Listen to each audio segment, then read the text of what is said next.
Thank you. Well, I want to thank my president, the president of the Federal Republic of Nigeria. Some time ago in 2017, I was here, right here, at the Eagle Square to organize Nigerian youth, both Muslims and Christians, to organize prayer for my president, to organize prayer for this great nation. Because I said, as a little orphan boy who lost his parent at a young age, when I was just a teenager, we can't afford to keep losing our president.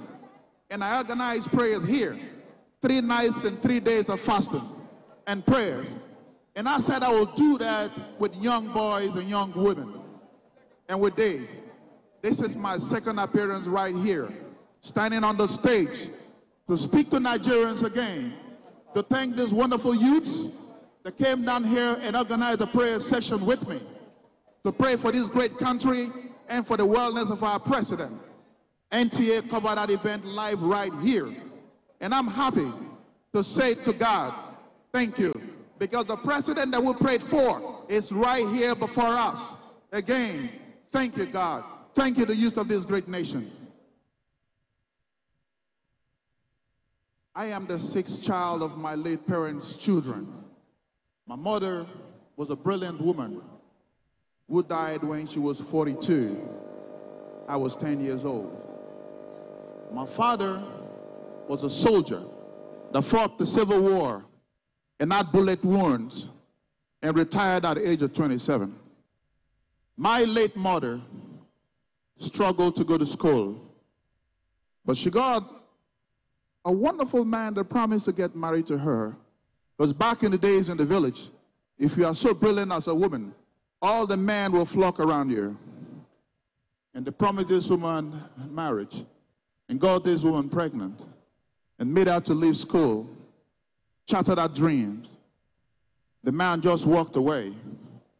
The second man came because she became vulnerable, promised her marriage again, and then got her pregnant and walked away again.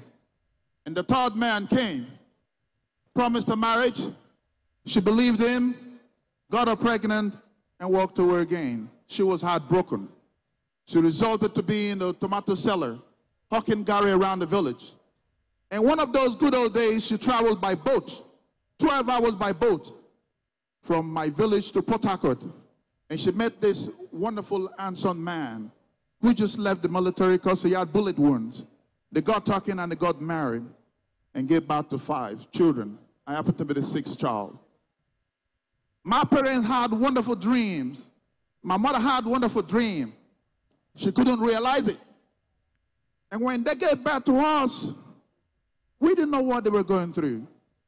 I was born in the city of Port Harcourt in River State on the 28th day of January 1975. My parents in Port Harcourt, they didn't live in the city. They lived at the waterside because they were Ijaw people. But life became so tough, and they decided to retire back to the village. Back in the village, I was there at the age of about 8. My mother was just hawking around, and I used to hawk with this wonderful woman. There's something she did.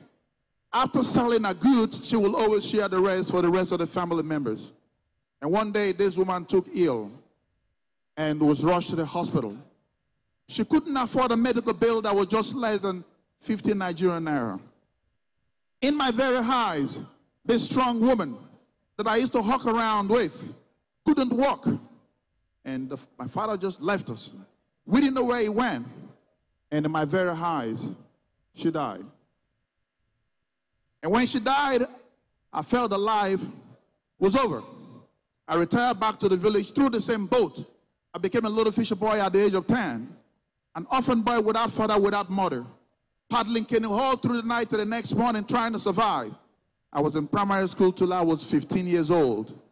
And after primary school, I said to myself, I remembered I was born in the city where there were sounds of cars and birds making noise and singing those melodious songs. I'm going to return back to that city. I boarded the boat back to the city, not knowing where to go to. But when I arrived at the city at night, I said to myself, this is where I was born.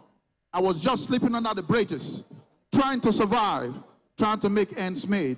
Sometimes no food to eat. I would knock on gates trying to ask for a job. One of those days, I remember what happened. I knocked at the gate of a man, and he said, "Can you help me move out all the feces on the sockaway?" And I told him, "Yes, I can do it."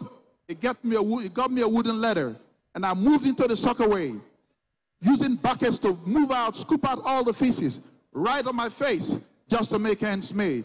This young boy encountered destiny, and here I am before you, telling you that my life is a success story. When I encountered destiny, I said to myself, I will educate myself. Someone met me and gave me 25,000 naira. And with the 25,000 naira, I started my business with it. Today, 25,000 naira has created value of over $1 billion that I'm able to help humanity with my wealth. I did not know a counselor. I didn't know a minister. I didn't know a governor. I didn't know a president. A little orphan boy whose parents were nothing yesterday, being privileged to stand before you, going around doing good. I've got my footprint in the Northwest, in Sokoto State, in Kano State, in Kaduna State. I'm building 356 abolition center at the Sultan Bello Mosque for my Muslim brothers. In Castina, you see my footprint, providing water. In Gombe State, you see my footprint, providing water. In Bauchi State, you see my footprint, providing water. All over Nigeria, in the southeast Enugu State, providing water. In my Niger Delta region, helping people and all that. I am a development agent. This country needs a development agent. You need a president with the right visionary leadership. Listen to me. In 2023, the economy of this great country and the population will be challenged. The population of this country in 2023 will be 223 million. The population grow at 2.5%, which means 5.5 million of the population will be added to it. The projected population is 22 million. It means the leadership of 2023 will deal with a population of 240 million. You need somebody that understands microeconomic fundamentals and somebody that understands the dialectics of microeconomy to turn the economy around. You need to vote for Jack Rich. A vote for Jack Rich is a lot of job for you. A vote for Jack Rich is a brighter future. A vote for Jack Rich is a world where you have someone that negotiates for you in the Committee of Nations. A vote for Jack Rich is to turn this economy and create dreams for young ones like you. I'm here to ask you to vote for me so that we can work together, create jobs. The North, the East, the West, the South. Work with me. Vote for me. And I will create a lot of employment opportunities for you. I want to thank you once more, knowing fully well that today is a deciding factor of how 2023 will be shaping. If you vote for me, the orphans and the widows now have a voice and I have a dream. Thank you and God bless you.